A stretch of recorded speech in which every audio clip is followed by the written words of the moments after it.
Ruthless Compassion is a podcast that shows you how to become fiercely kind. I'm the host, Dr. Marcia Sirota, and in each episode, I get into it with experts and regular folks about the things that get in the way of what we want. Things like addiction and mental health, isolation and loneliness, difficult family and work relationships, and the importance of self-care. I want to help you overcome the obstacles to living your best life, and I want to inspire you to become a powerful kindness warrior. Delaney Ruston is a filmmaker, Stanford-trained physician, and mother of two. Through her company, MyDoc Productions, Delaney has made award-winning feature documentaries such as Unlisted, a story of schizophrenia about her father, and Hidden Pictures about global mental health. Delaney has been invited to speak and screen these films at the United Nations, the TEDx stage in Seattle, and the World Health Organization. For her work in using film in launching advocacy movements, Delaney has won several awards. Through her education at Cornell University, Stanford Medical School, and the University of California, San Francisco for residency, Delaney studied many aspects of filmmaking, with a particular focus on film as a vehicle for social change. Along with filmmaking, Ruston has spent over a decade providing primary care to the underserved. Recently, she became the Filmmaker-in-Residence at the Center for Medical Humanities, Compassionate Care and Bioethics at Stony Brook Medicine, New York. Delaney made her latest film, Screenagers, to help kids find balance in our tech-filled world. She is passionate about having the film be a vehicle to bring parents, educators, and kids together for post-screening discussions so change can happen, not just in our homes, but in our schools and communities. She loves engaging audiences in solution-centered discussions and is excited that her daughter Tessa, who is in the film, enjoys being a part of these discussions as well. We're very pleased to welcome Delaney Ruston to the Ruthless Compassion podcast. Welcome, Delaney Ruston, to the Ruthless Compassion podcast. Wonderful to be here. Thank you. So I'd just like to know, how did you get to where you are today, and what are you doing with your life these days? Well, currently, I'm in transition. I have been working at Stony Brook Medicine, where I've been teaching bioethics, film, and communication to graduate students and medical students here. And I'm transitioning back to Seattle. While that has been a focus, the real main focus over the past several years has been the completion of the film Screenagers and the bringing it out into the world over the past year, almost year and a half. It's been my deepest concern is how do we help parents, help kids and teenagers navigate the digital world, prevent excessive screen time and other risks, and really thrive. And I have devoted so much of myself to it because I love the cause, and the film has really taken off. And so ultimately I will be transitioning over to live again in Seattle, and I will be getting back to the work that really feeds me, I have to say. I've, for many years, have worked in clinics for the underserved, immigrant populations, homeless, and it's something that I care deeply about. It's why I went into medicine. And I look forward to continuing that as well as working on film projects for social change. That's wonderful. Now, you're a doctor and a filmmaker. How did that come about? I have had a long-standing love of documentary films since I was little, but I think that because of a kind of a difficult childhood, I would have never even considered something risky in the creative realm. I kind of navigated a difficult childhood by being focused very much on my schoolwork and having jobs since I was little to make money, to have some money. And so I was very practically driven, and that led me to ultimately, after some time after college, to medical school. But the great thing, timing has a lot to do with everything, is that the video cameras became affordable. And I bought my first little camera and started doing man on the street interviews. Loved it. It's the same curiosity that makes me love medicine. And I went to my residency, and fortunately that was in San Francisco, where I found I could take filmmaking classes during that time. So, and then ultimately during my residency, when we had research time, I said, look, you know what? Rather than research time, I went to the powers that be at UCSF. I was in internal medicine residency. And I said, rather than research, I have this compelling story. I don't know what to do about this patient and this family. I would love to film this story if they're willing to be filmed.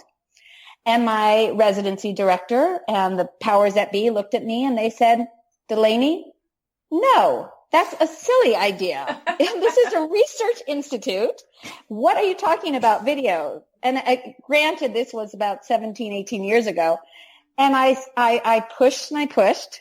That was the Berkeley background of not being uncomfortable to push against authority when you really felt your intentions were to, do an important endeavor, which I really felt this was. It was an interesting situation where a woman had recurrence of her gallbladder cancer. She was a 75-year-old woman from El Salvador, and the daughter, who's about 50, didn't want me to tell her mother that she had this cancer. And of course, in, Western medical paradigm, truth-telling is absolutely the norm. And so we had never learned about this kind of dilemma I was in. So fortunately, the family let me make the documentary, and I made my first short film during my residency, and it started then.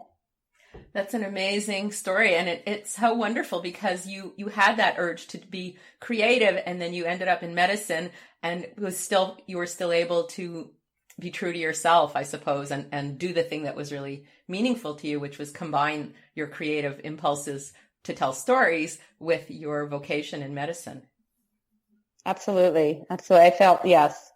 And I have to say it was smart of me at the time. I didn't really realize it, but when I was taking the filmmaking classes, something that really helped is that I had that story in mind that I ended up filming, but I made sure to start learning all the skills. It was at that time that really good editing systems that were consumer able to use, but of much higher, filmmaking quality. So I learned how to edit and to do the cinematography and to produce and whatnot. And that really helped early on, that I didn't have to spend years, raising funds, but to start just actually get out there and just keep, from a guerrilla standpoint, very independent, just get out there and gritty. And that really helped very much in the beginning. And I continue actually to have that preference. As you can imagine, it's hard once you kind of have a rhythm. It becomes harder to break it, even though I do have bigger teams. I often start projects very much by myself with my handheld camera, maybe a tripod. I have a good, decent camera and mics, but I love just going out and interviewing people just to even as I start thinking of ideas. Well, it seems like you are very invested in the authenticity of your projects.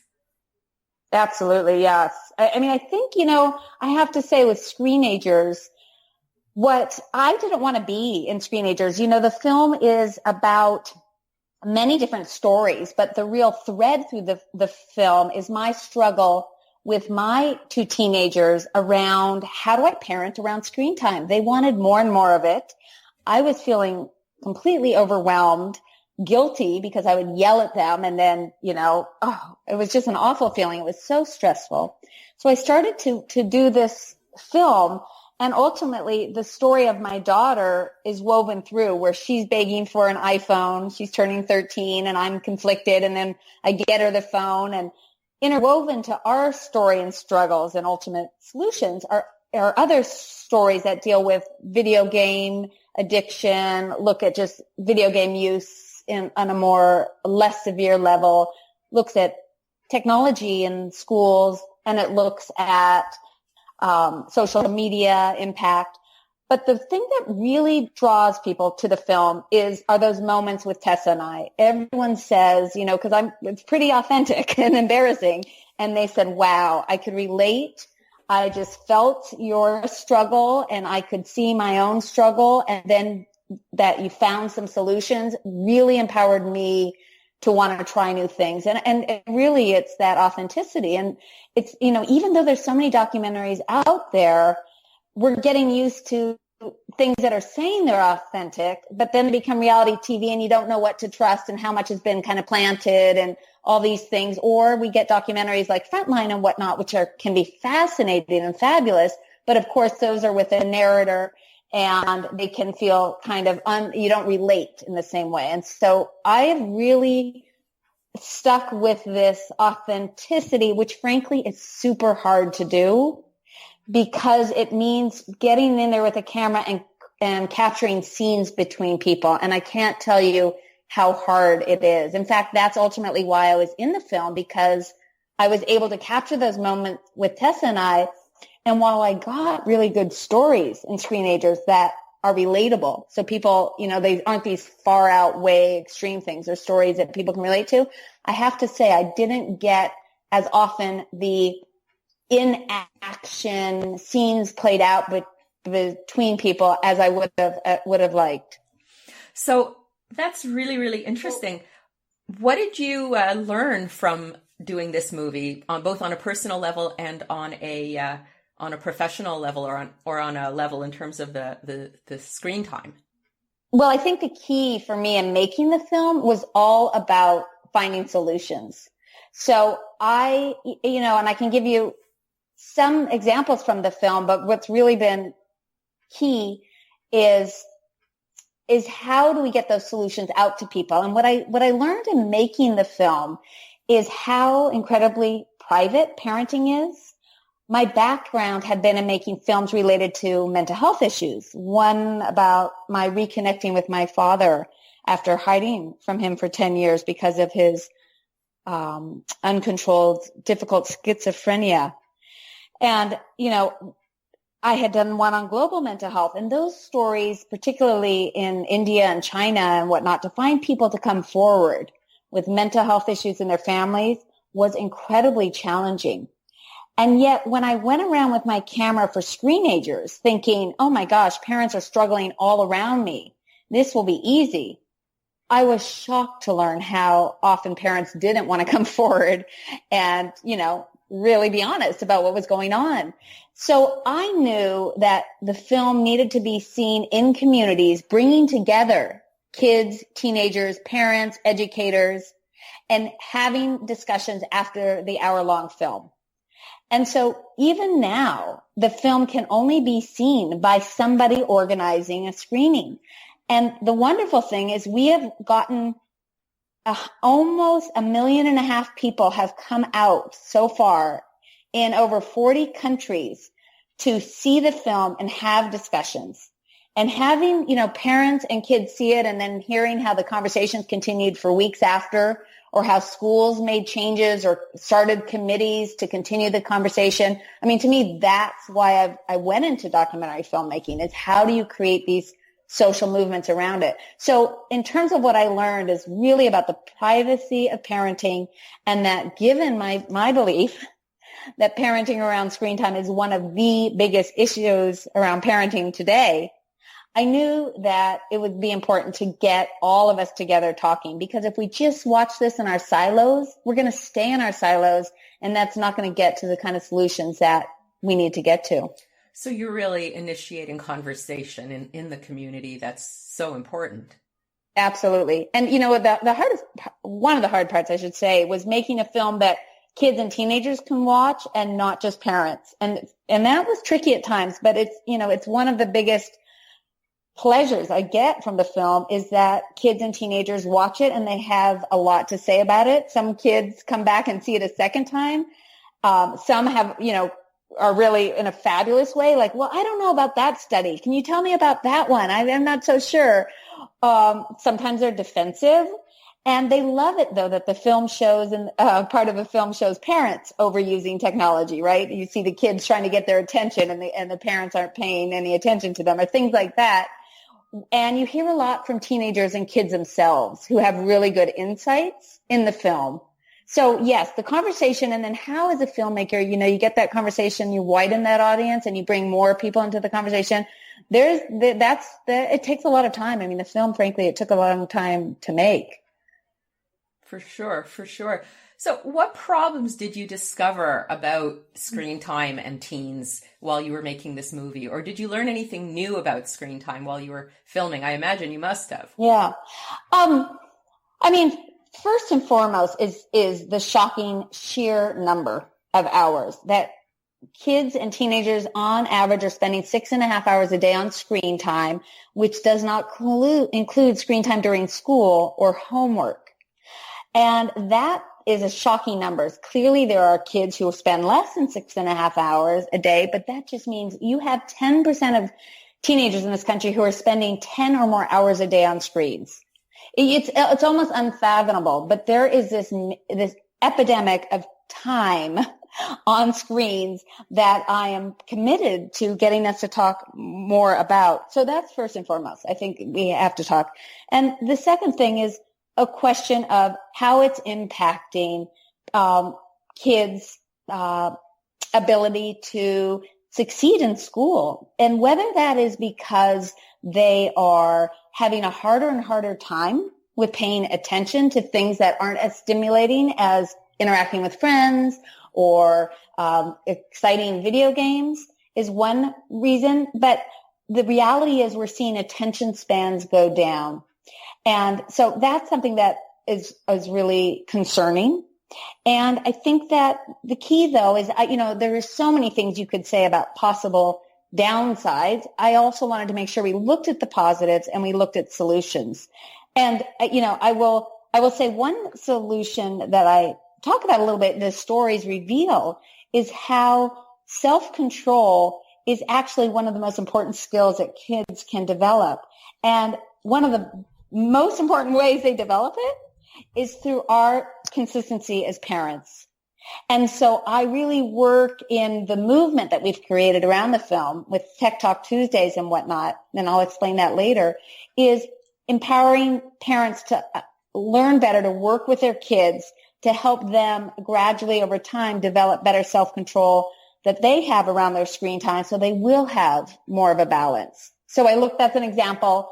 And one thing is to have clear guidelines, just have a few rules around screen time, but ones that you stick with. And it's easier said than done. And that's why people, come to the film so much is they really need concrete solutions, as well as having their kids and their husbands and everyone involved so that people can work together on this. And that's so important. It's not just, us against our kids, but it's all of us working together, because we all obviously are pondering how much screen time is healthy. And then once we decide that, how do we actually make that happen? Now, you were saying how more screen time equals or is related to lowered attention spans. I wanted you to mention what you've discovered about more screen time and interpersonal relationships, and how being on the screen for so many hours a day might have an effect on the way young people interact with each other and with their parents and other adults. Yeah. Well, it's definitely clear by the numbers that kids are spending less time with adults, right? And they're spending less time in a lot of different activities, reading and whatnot.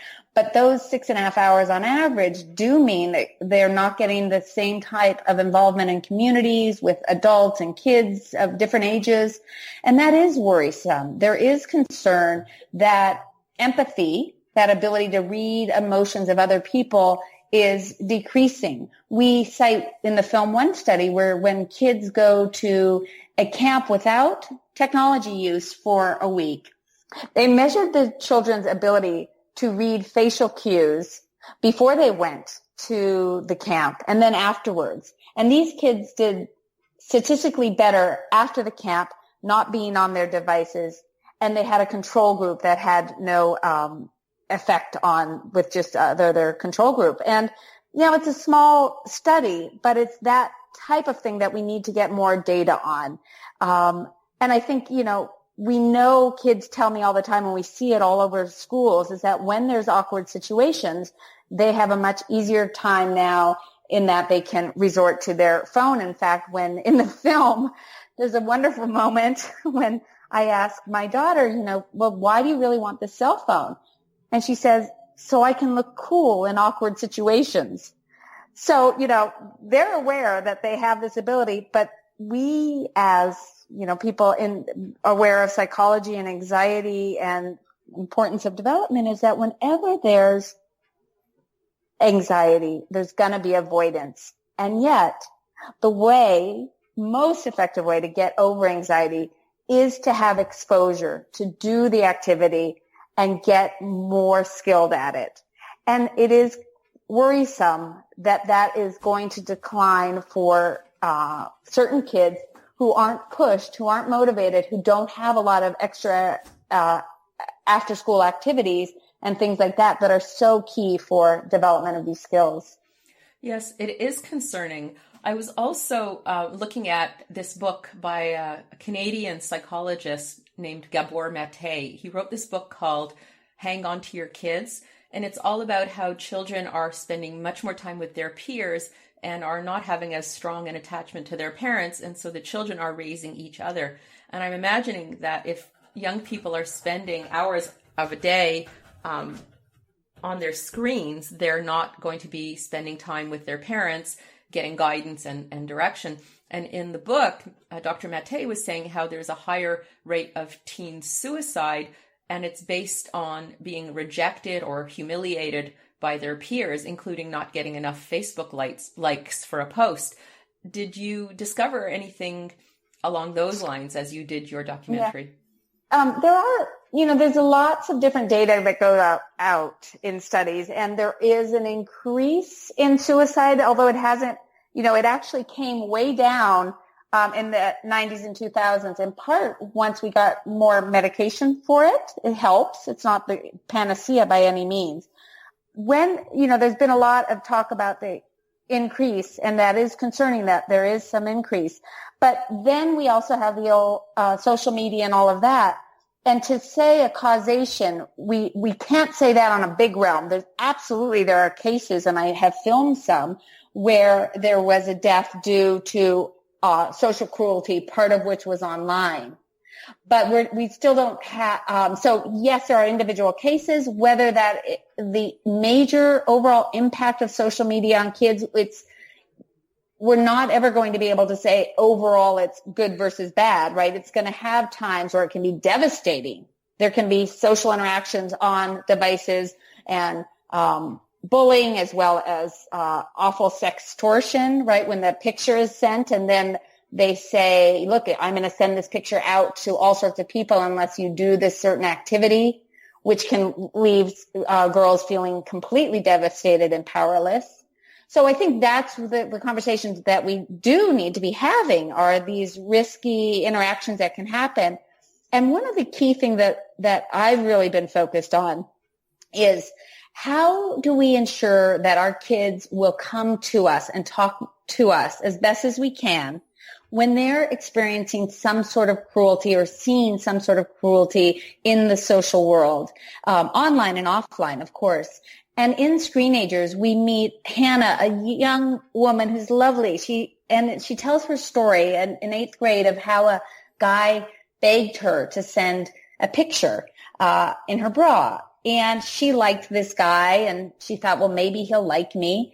And she did it, and right away he texted back and he said, why did you do that? And she's like, well, you asked me to. And soon enough, that night, it gets spread all over school. She goes to school. She just has this feeling that all eyes are on her, and she feels awful.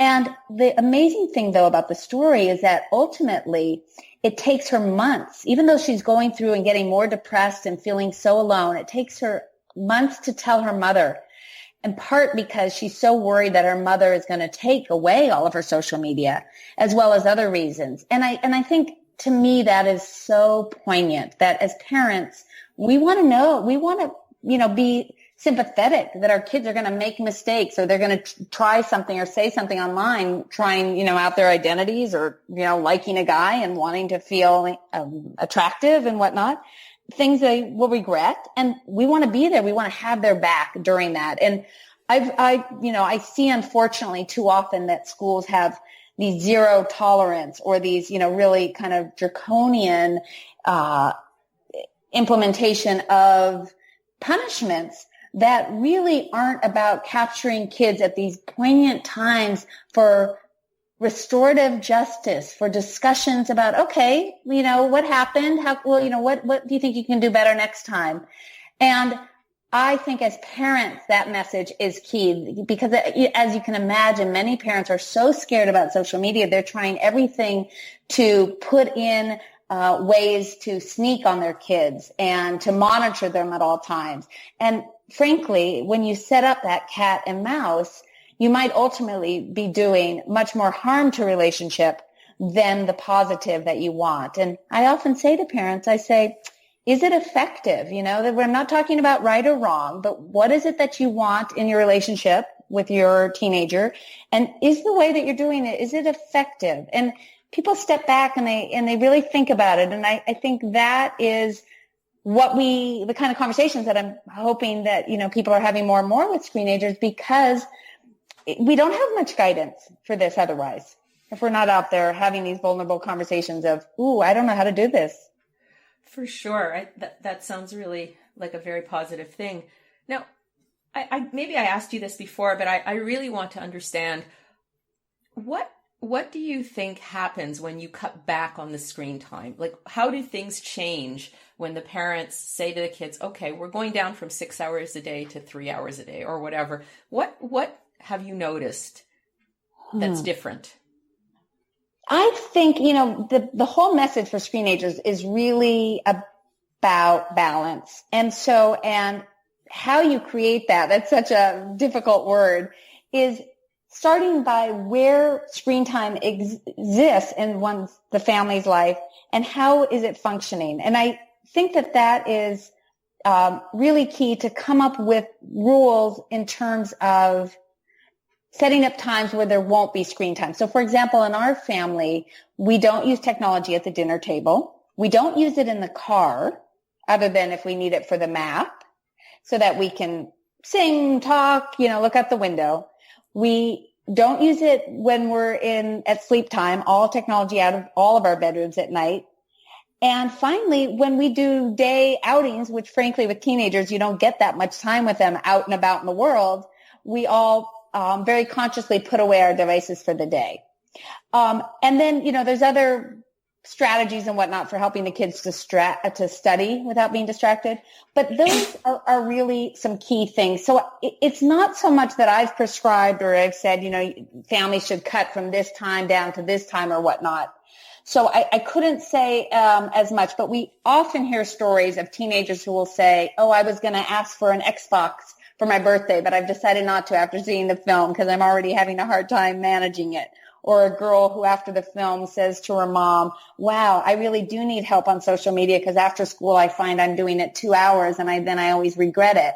Can I give you my phone after school? And then you don't give it to me until I've at least done an hour of my homework.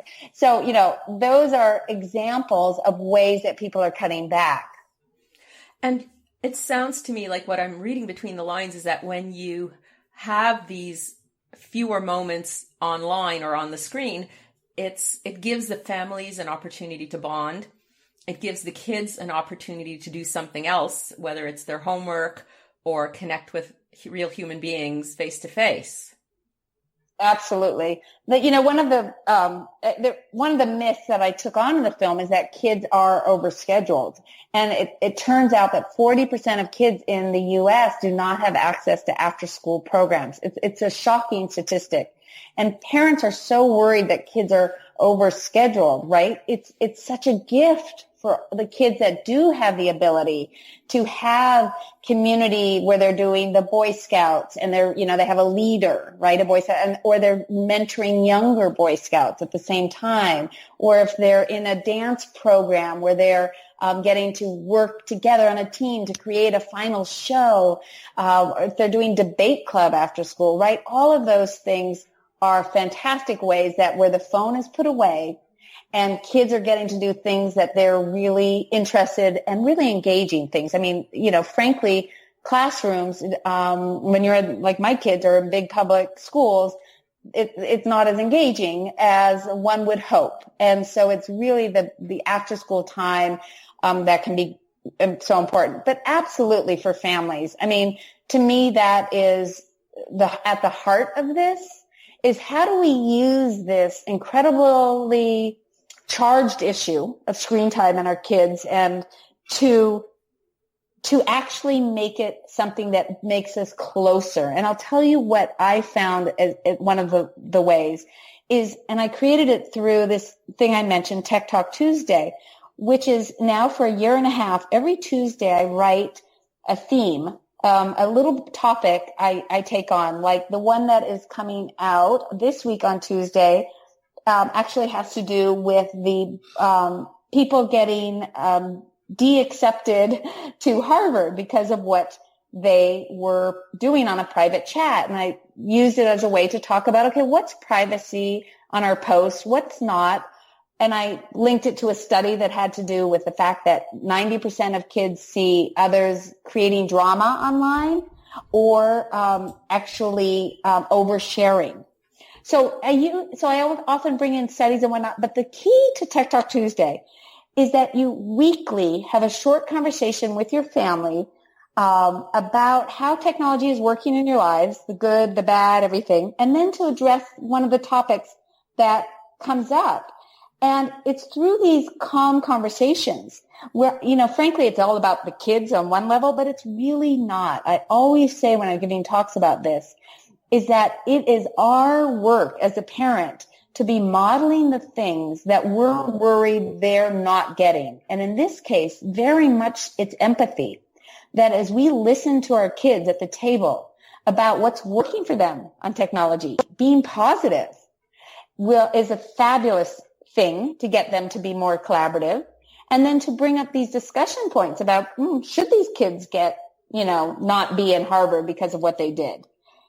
And these kind of discussions where we're really listening and even, oh, I heard you say that. That makes a great point. We're teaching them empathy at this point. And if people can really continually do Tech Talk Tuesdays, I'm convinced they're going to have stronger relationships. Now, granted, if they're then free for all screen time and kids have open access and are on screens all the time, then that does not bode well for their relationships, particularly between siblings, which can be devastatingly so little now because of screen time. I can't tell you the number of kids who told me things like, oh, my sister, well, I only hear from her if I knock on the bathroom door and she says, I'm in here, leave me alone. So we absolutely want to make sure that it's not, screen time is not having negative impact on family time. Absolutely. It sounds like it's the goal of this movie and your goal is to build empathy, but also to build a connection, to build attachment, and to really facilitate open, authentic, and loving communication within families and within communities. Absolutely. And I'll just state one more thing that I think really gets parents thinking in a different way, which is that idea about starting with positive. Because I know, so much of in the film Screen Ages, you see me do a lot of mistakes along the way. And one of the big ones is I was always talking with my teenagers so negatively about screen time, right? About the violent video games that my son liked, about the social media apps my daughter wanted more and more, and why they weren't face to face. And it really made sense that when I tried to engage them, now I get it. They didn't really want to talk to me. They didn't want to make any, limits on screen time. They were just pissed. They were mad at me for being so understanding of how much this had, that they enjoyed and that they wanted. And once I've changed that, it's really made a big difference. And I've heard so many parents say, thank you. It wasn't until I started feeling okay to be positive that then we could have the conversations that it took to create balance around these devices. That's wonderful. Now, if a community wanted to have a screening of your movie Screenagers, how would they go about it? If they go to the website, screenagersmovie.com, then it just says right there, they can see if a screening is happening in their community. So it says find screenings, and then they can also say book a screening. give some their email, and we send the information. And there's different ways for them to host screenings. They can sell tickets, make it a fundraiser, or they just rent it and show it to their community. So that's at this point how it's going. We have a lot that are going to start happening again in after summer. That sounds wonderful. Are you involved in any other interesting projects these days? Well, moving my family back to Seattle is a big one, and really growing. Just continually exciting things around screenagers, and I am sure that will branch out into other film projects, but we will see. There's nothing. I'm just doing some research around those right now.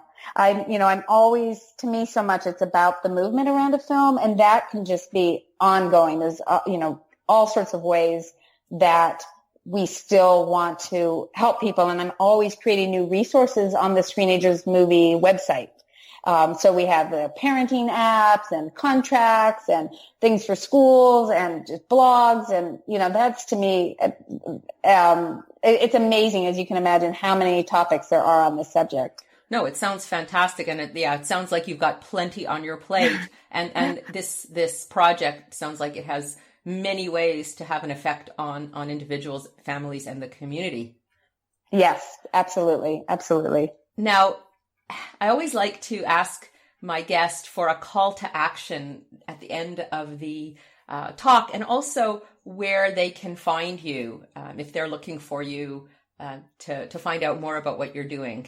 Absolutely. The best way is to go to screenagersmovie.com and under contact to just send an email, and that'll reach me. And then for me, very much the call to action is to go to screenagersmovie.com, and on the homepage, there is a little box that says, take the pledge for Tech Talk Tuesday. And that pledge is to just do at least one Tech Talk Tuesday, and hopefully that person will find it useful. And it doesn't even have to just be for people with kids. It can be conversations that we have with someone we're in a relationship with, a spouse, family member, work colleagues, because technology issues and that question of balance and digital citizenship and all of these things are so important to all of us. Well, that's really wonderful, Delaney. It's really been a pleasure speaking with you today, and I think that the listeners are going to have a lot of food for thought. Thank you so much. It was wonderful to be here. That was the inspiring Delaney Ruston, and I'm Dr. Marcia Sirota. If you like this podcast, please subscribe and review it on iTunes. You can also sponsor me on Patreon at patreon.com/Dr. Marcia Sirota. And please sign up for my free monthly wellness newsletter at marciasirotamd.com. My new book, Be Kind, Not Nice, How to Stop People-Pleasing, Build Your Confidence, and Discover Your Authentic Self, is now available on Amazon.ca and Amazon.com.